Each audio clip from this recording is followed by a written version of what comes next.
आपका बच्चा छोटा सा बालक भी अगर आपको अच्छी बातें बता रहा है तो उसकी बात को मान लेना चाहिए, उसके बात का मान रखो, उस बात को स्वीकार करो। हम लोग क्या करते हैं, अगर छोटा बच्चा अच्छी बात करे तो उसको हंसी में टाल देते हैं, अरे ये तो बच्चा है ऐसे ही बोलता रहता है, उसकी बात को हम सीरियस नहीं लेते। लेकिन छोटा बच्चा भी अगर अच्छी बात करे तो उसका पालन कर लेना चाहिए। किसी से भी अगर अच्छी संस्कार वाली बात सुनने को मिल जाए, सीखने को मिल जाए, तो उसे गुरु मान करके स्वीकार करना चाहिए। उम्र में छोटा हो या फिर बड़ा हो, अगर संस्कार वाली बात कोई सिखाए तो उसे गुरु मान करके स्वीकारना चाहिए। कई लोग कहते हैं गुरु तो केवल एक होते हैं जीवन में, सबको गुरु कैसे माने। देखो, शिक्षा गुरु, हमें शिक्षा देने वाले गुरु आप कितने भी बना सकते हैं, लेकिन दीक्षा देने वाले गुरु केवल एक होते हैं जो आपके कानों में मंत्र प्रदान करते हैं, मंत्र देते हैं, गुरु मंत्र देते हैं। दीक्षा गुरु एक होते हैं और शिक्षा गुरु बहुत सारे हो सकते हैं। आज भगवान ने समझाया पर युधिष्ठिर भैया को बात समझ में नहीं आई। अब भगवान विचार करते चलो कोई बात नहीं, अगर इनको बात समझ में नहीं आ रही तो इनकी भाषा में हम समझाएं। हम छोटे हैं ना, इसलिए बात नहीं मान रहे हैं। अब भगवान ने सोचा इनको लेकर के भीष्म पितामह के पास जाना चाहिए। भगवान कृष्ण जी आज पांडव को लेकर के भीष्म पितामह के पास गए। भीष्म पितामह कहाँ पर है?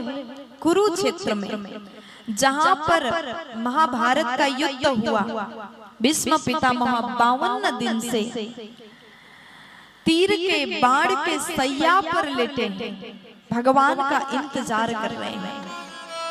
भीष्म पितामह भगवान का इंतजार कर रहे हैं, प्रतीक्षा कर रहे हैं जैसे भगवान आएंगे और भगवान को देखते देखते मैं अपने शरीर त्याग दूंगा, अपना प्राण त्यागूंगा, क्योंकि भीष्म पितामह को इच्छा मृत्यु का वरदान प्राप्त है। इंतजार कर रहे हैं।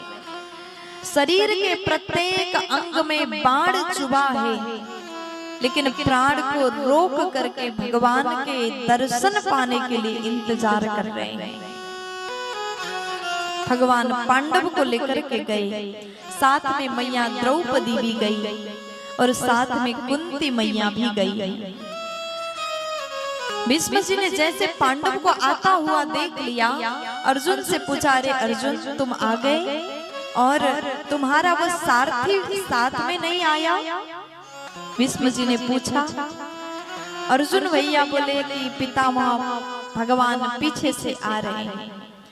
भीष्म पितामह को अत्यंत आनंद हुआ, भगवान आ रहे हैं सुन करके। उसके पश्चात में भगवान को जैसे भीष्म जी ने देखा, दर्शन पाया, भीष्म पितामह आनंदित हो गए और मन ही मन प्रणाम करते हैं, मानो मन से ये कहना चाहते, प्रभु हम उठ करके आपके चरण में प्रणाम करना चाहते हैं, पर क्या करें हम असमर्थ हैं। मेरे शरीर के प्रत्येक अंग में बाण चुभा हुआ है और हम कैसे आपको प्रणाम करें। मन से प्रणाम कर रहा हूँ, स्वीकार करिए। मन से ही बातें कर रहे हैं। भगवान श्री कृष्ण जी महाराज खड़े खड़े भीष्म पितामह को देख रहे हैं और नजरों से इशारा कर दिया, इनको उपदेश दे दो, पांडव को आप उपदेश दीजिए। 5 पांडव भीष्म पितामह के सामने हाथ जोड़ करके खड़े हैं। भीष्म पितामह आज अपने अंतिम समय में पांडवों को उपदेश कर रहे हैं, जीवन में उपयोगी बात सिखा रहे हैं। भीष्म पितामह बोले कि दान धर्मा राज धर्मा मोक्ष धर्मा विभाग सह स्त्री धर्मा भगवा धर्मान समासा व्यासयोगतः।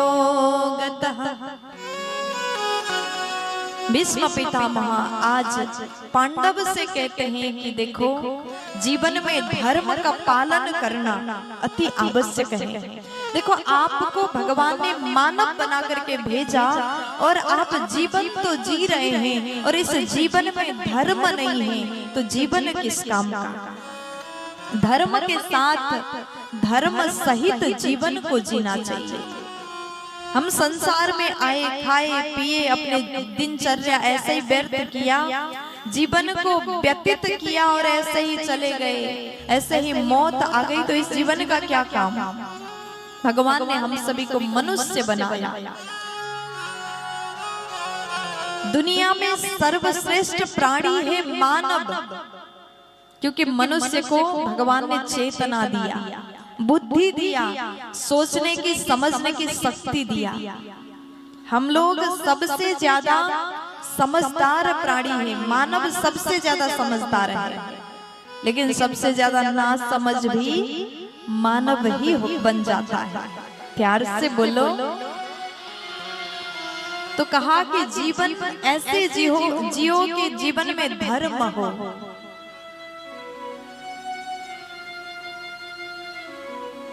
मन निर्मल हो, मन शुद्ध हो, आचरण शुद्ध हो, व्यवहार शुद्ध हो। आपका दूसरों के प्रति करने का जो व्यवहार है ना, वो सुंदर होना चाहिए। हम लोग कैसे जीवन को जी रहे हैं, हमें लगता है सब कोई हमारे साथ अच्छा बिहेव करे, अच्छा व्यवहार करे, सब हमें सम्मान दे, सब प्यार करे। हम चाहते स्वयं के लिए अच्छा हो, लेकिन हम ये नहीं चाहते कि दूसरों के लिए भी वही व्यवहार होना चाहिए। आजकल के प्राणी का सोचने का तरीका थोड़ा अलग है। हर कोई ये चाहता है कि जितना अच्छाई है ना वो सब हमारे साथ हो, दूसरों के साथ सिर्फ बुरा हो जाए तब हम प्रसन्न रहेंगे। ये गलत आचरण है, गलत स्वभाव है। ऐसे जीवन को मत जियो। अगर आप कथा सुन रहे हैं तो आपके जीवन में परिवर्तन आना आवश्यक है प्यारे।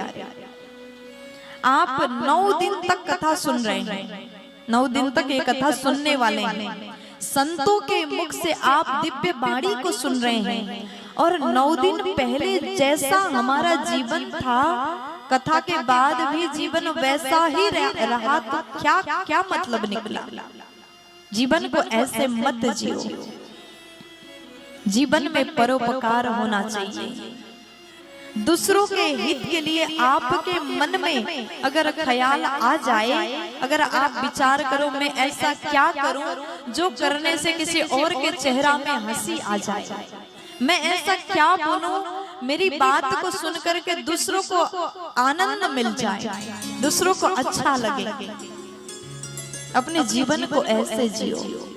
धर्म सहित जीवन ही सबसे सर्वश्रेष्ठ जीवन है। आज पितामह यही बात को समझा रहे हैं। देखो पांडव, आप लोगों ने युद्ध किया, महाभारत जैसे विशाल युद्ध में विजय श्री को आपने प्राप्त किया, लेकिन जीवन में आप चाहे कितना भी तरक्की कर लो, अपने भीतर अभिमान के लिए स्थान मत देना। अभिमान रहित होकर के जीवन जियो। परोपकार करो, दान करो,